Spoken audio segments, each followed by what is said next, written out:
1 জুলাই 2026। অনেকদিন পর আমাদের একটা বেড়ানোর শুভ সূচনা হলো আমাদের বাড়ি থেকে, মানে ডাকির বাড়ি থেকে আমরা এই বেরোচ্ছি। এবারে যাচ্ছি আমরা কোথায় সেটা জানতে পারবেন আস্তে আস্তে। আমরা এখন সোজা যাব হচ্ছে কলকাতার দিকে। এই বাড়ি থেকে গাড়ি বার হচ্ছে, আর ওখানে দেখুন ওই গাড়ির থেকে গাড়িতে আমি উঠবো, আর এই গেট দিয়ে দিচ্ছেন শ্বশুরমশাই, আর সামনে আমাদের বাড়িটা দেখা যাচ্ছে। এবার দেখুন আমরা গাড়ি করে যেতে লাগলাম এবং রাস্তা দিয়ে যেতে লাগলাম। তখন ভোর 4টে 4:30 হবে, তখন থেকে আমরা গাড়ি চলছে। এবং আমাদের আজকে প্রথমে আমরা যাব হচ্ছে দমদম বিমানবন্দর। দেখতে থাকুন।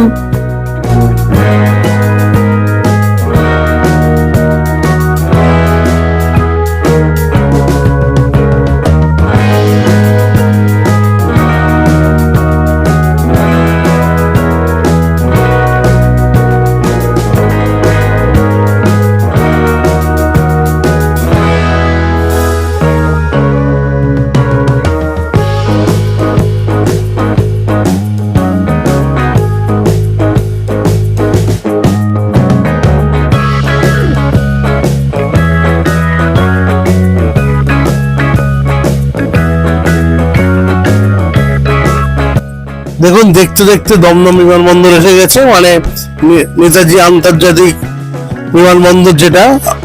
এবং এখান থেকেই আমরা দেখুন চেক আপ করে প্রথমে ঢুকলাম। মানে আমরা যাচ্ছি আজকে আমরা 6 জন, মানে আমার ফ্যামিলি, আমার দিদির ফ্যামিলি, মানে 3 জন করে। এরকম অনেকবারই আমরা গেছি, সেটা দেখেছেন। এবং আমাদের প্লেন আছে, ফ্লাইট আছে হচ্ছে গৌহাটির উদ্দেশ্যে, ইন্ডিগো ফ্লাইট 9টার সময়। যার জন্য আমরা অনেক আগে চলে এসেছি, 2 ঘন্টা আগে তো আসতেই হয়, চেকিং আছে। তার জন্য এই আমরা বসে আছি, বহুক্ষণ বসে থাকতে হয়েছে। এই বসে বসে কি করবো, এদিক ওদিক ঘোরাঘুরি করছি। আর যেটা বলছিলাম, আমরা যাচ্ছি হচ্ছে মেঘালয়। মানে মেঘের আলয়, মানে মেঘেদের বাসস্থান, মানে ভারতের নবতম ঠিক নয়, মানে নতুন রাজ্যের মধ্যে একটা। কারণ স্বাধীনতার সময় রাজ্যটা তৈরি হয়নি। 1972 সালে 21শে জানুয়ারি রাজ্যটা আসাম থেকে ভাগ হয়ে রাজ্য তৈরি হয়েছিল।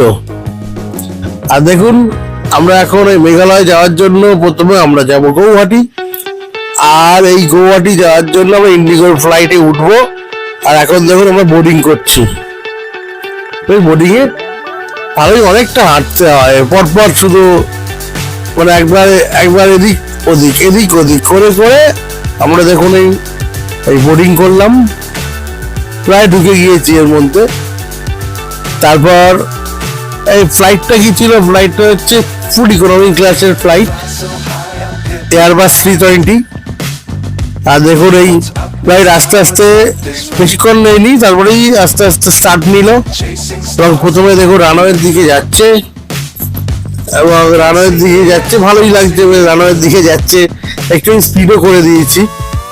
আর রানওয়েতে আসলো, এবার হচ্ছে টেক অফ করবে। দেখুন টেক অফটা একটু ভালোভাবে লক্ষ্য করুন, খুব সুন্দর লাগবে টেক অফটা করতে। আর এই সময় তো ভয়টা লাগে, মনে হয় যেন কি হলো, টেক অফ করে আবার এই অন্য কিছু হবে কিনা, এই গুজরাটে আহমেদাবাদের ফ্লাইটের মতন ওই ভয়টা তো করছিল না। দেখলাম খুব ভালোভাবেই আমাদের ফ্লাইট ইন্ডিগো এয়ারবাস 320 খুব ভালোভাবেই হচ্ছে টেক আপ করলো।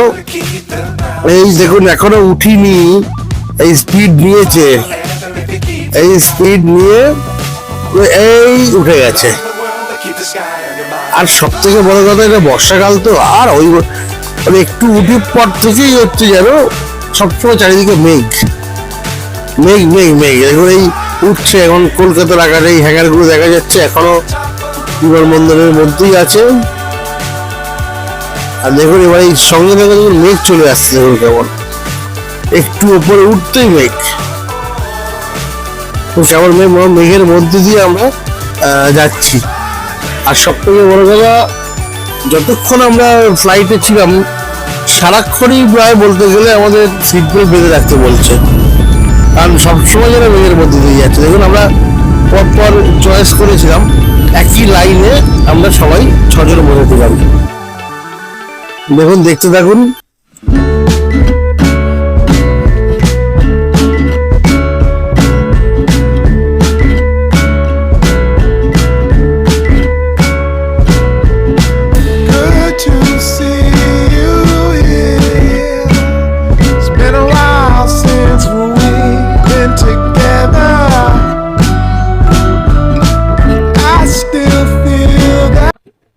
পুরো মেঘের মধ্যে দিয়ে আমরা মেঘালয় যাচ্ছি, ফুল মেঘের মধ্যে দিয়ে। এখন তো কিন্তু ফ্লাইটটা স্থির হয়েছে, তাই আমাদের দেখুন ক্রু মেম্বাররা আমাদের হচ্ছে অল্প একটু জলযোগ মানে খাওয়া দাওয়া এগুলো ওনারা সার্ভ করছেন।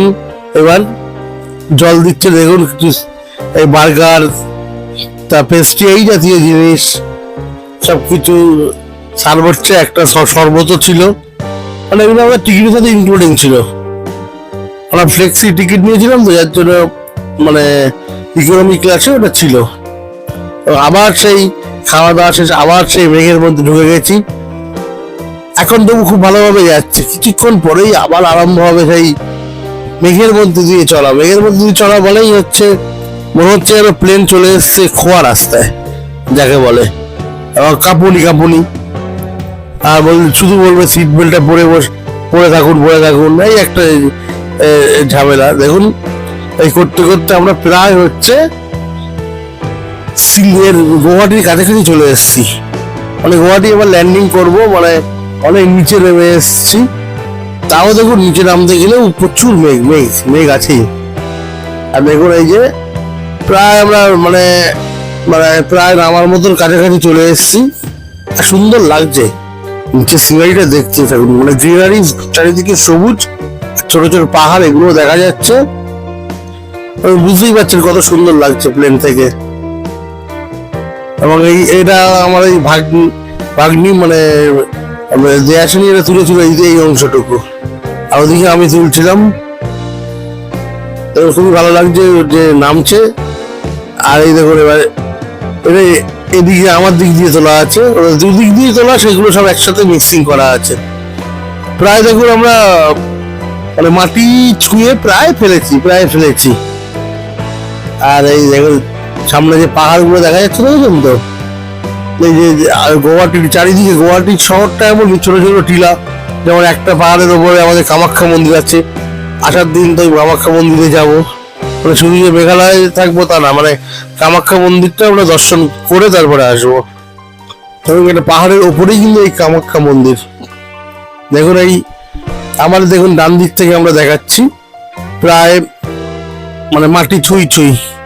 আর এই ল্যান্ডিং এর সময় একটু ভয় লাগে, কারণ মানে প্রপার ল্যান্ডিং মানেই নিশ্চিন্ত যে আমরা ঠিক মতো পৌঁছলাম। যতক্ষণ না ফ্লাইট ল্যান্ডিং করছে ততক্ষণ পর্যন্ত কিন্তু একটা ভয় থাকেই, ল্যান্ডিংটা ঠিক হবে তো। সুন্দর ল্যান্ডিং করেছিল, কোনো অসুবিধা হয়নি। আর মোটামুটি আমরা চলে আসলাম কোথায় হচ্ছে গুয়াহাটি বিমানবন্দর। দেখুন, দেখতে থাকুন।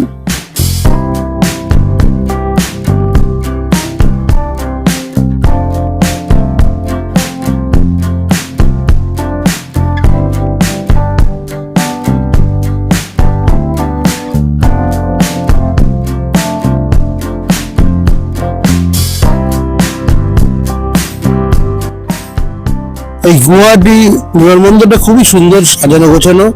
এবং আমরা এই যাচ্ছি হচ্ছে এর থেকে ট্রেন থেকে এইগুলো নিয়েছি, বেল্ট থেকে লাগেজ দিয়ে আমরা বার হচ্ছি। এবার বার হয়ে হচ্ছে আমাদের গাড়ি আগে থেকে বলাই ছিল, মানে গাড়ি আমরা 4 দিনের জন্য করেই নিয়েছি।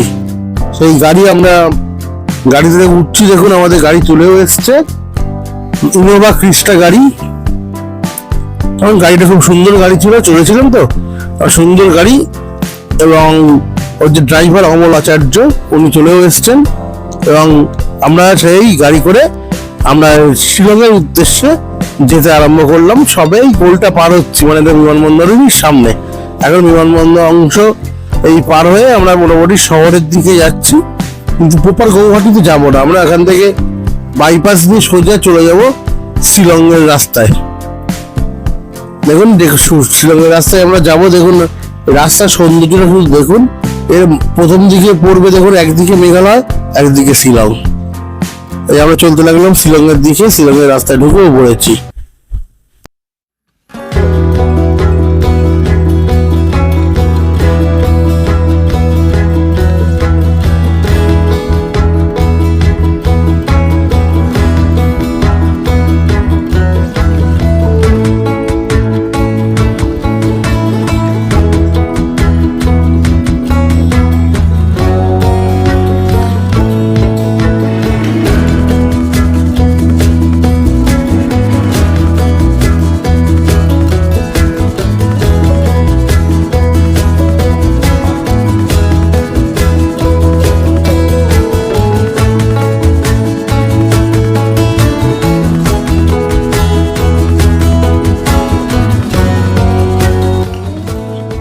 সত্যি শিলং যাওয়ার যে রাস্তা খুবই ভালো রাস্তা, এবং খুবই ভালো লাগছে রাস্তাটা।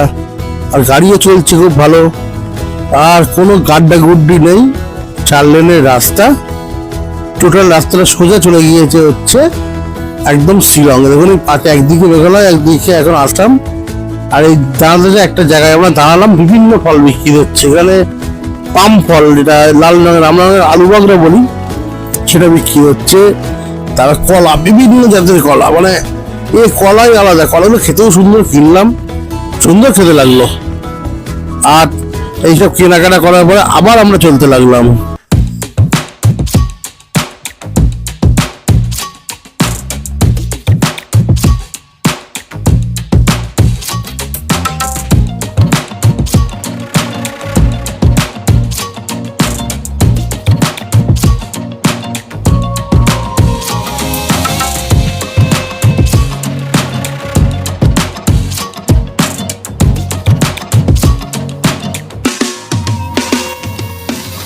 আমরা শিলং থেকে আর মাত্র 15 কিলোমিটার দূরে আছি, এবং এখানে একটা লেক, উমিয়াল লেক বা বড়াপানি লেকও বলে, সেখানে দাঁড়ালাম। এটাও একটা দেখার জিনিস। এবং এই লেকটা হচ্ছে একটা জলবিদ্যুৎ কেন্দ্র করার জন্যই তৈরি করা, কিন্তু মানে উমিয়াম নদীর ওপর এই লেকটা তৈরি করা। সুন্দর জায়গা এবং খুবই বড়, বিস্তীর্ণ অঞ্চল জুড়ে এই হচ্ছে এই লেকটা, এবং 9 মাইল লম্বা আছে লেকটা, এবং দেখতে খুব সুন্দর। চারিদিকে ছোট ছোট পাহাড়, আর এখানে বোটিং এর ব্যবস্থা আছে। যদিও আমরা বোটিং করিনি, কারণ আমরা এই সময় তো সবাই যাচ্ছি, মানে যাওয়ার জন্য, মানে এখন যাব, এখন বোটিং কোনো লাভ নেই, ভালো লাগবে না। আর বোটিং তো চারিদিক করা হয়, এই সৌন্দর্য দেখাটাই শুধু, মানে এটাই আমরা মেন ব্যাপার মনে করেছি। তারপর দেখুন ওখান থেকে আমরা চলতে আরম্ভ করলাম। এই উমিয়াল লেকের পরেই এই শহর চলে আসলো। 15 কিলোমিটার দূর ছিল আর শিলং শহর।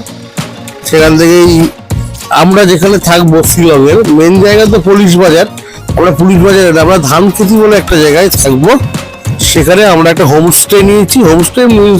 হোমস্টে ঠিক না, একটা আমরা 3 BHK ফ্ল্যাট নিয়েছি, হ্যাপি হোম 3 BHK ফ্ল্যাট। আমরা 6 জন আছি, 3টে ঘর, 3টে বাথরুম পায়খানা, খুব সুন্দর এই ফ্ল্যাটটা। আমরা দেখো থাকার জায়গাটা শুধু দেখুন। আর এমনি এই গাড়ি করে আসলাম আমরা।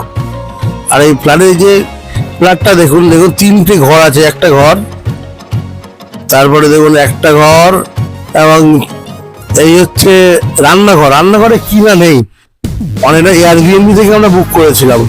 এবং আমরা যেখানেই যাই সাধারণত এয়ারবিএনবিতেই করি। ফ্ল্যাট পাওয়া যায়, জলটা ভালো পাওয়া যায়, নিজেরা রাত্রিবেলা রান্নাটা করা যায়। রান্নার টোটাল সরঞ্জাম যা লাগে, কি নেই, গ্যাস থেকে আরম্ভ করে এদিকে ফিল্টার আছে ভালো জলের জন্য, 2খানা ফ্রিজ দিয়েছে এরা। আর মাঝখানে দেখুন কি সুন্দর ডাইনিং টেবিলটা, সুন্দর। রান্নাঘরটা যেমন ভালো তেমন কাজেরও, মানে আমাদের খুব কাজেও লেগেছে। এবং এখানে বাথরুমগুলো খুব ভালো। তাদের একটা ঘর দেখালাম, দেখুন আর একটা ঘর যেটা আমরা ছিলাম, আগের ঘরটা দিদি জামাইবাবু ছিল, এবং আমরা এই ঘরটা ছিলাম। আর আমরা সবাই তো সমস্ত মাল এদিক ওদিক ছড়িয়ে ফিরিয়ে দেখেছি, সেই অবস্থাটাই দেখাচ্ছি। যার জন্য ফুল দেখাতে পারছি না, একটু অল্প অল্প করে দেখাচ্ছি।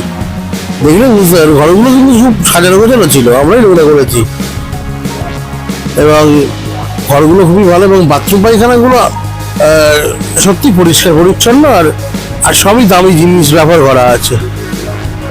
এবং এইসব প্রত্যেক ঘরে গিজার আছে। এবং আরও একটা ঘর ছিল যেখানে আমাদের 2 বাচ্চা, মানে আমার ছেলে, দিদির মেয়ে ওরা ছিল, দুখানা খাট পাতা আছে, সেটাও দেখতে খুব ভালো লাগছিল। দেখুন দুখানা ছোট ছোট খাট, দুই ভাই বোন এখানে আছে।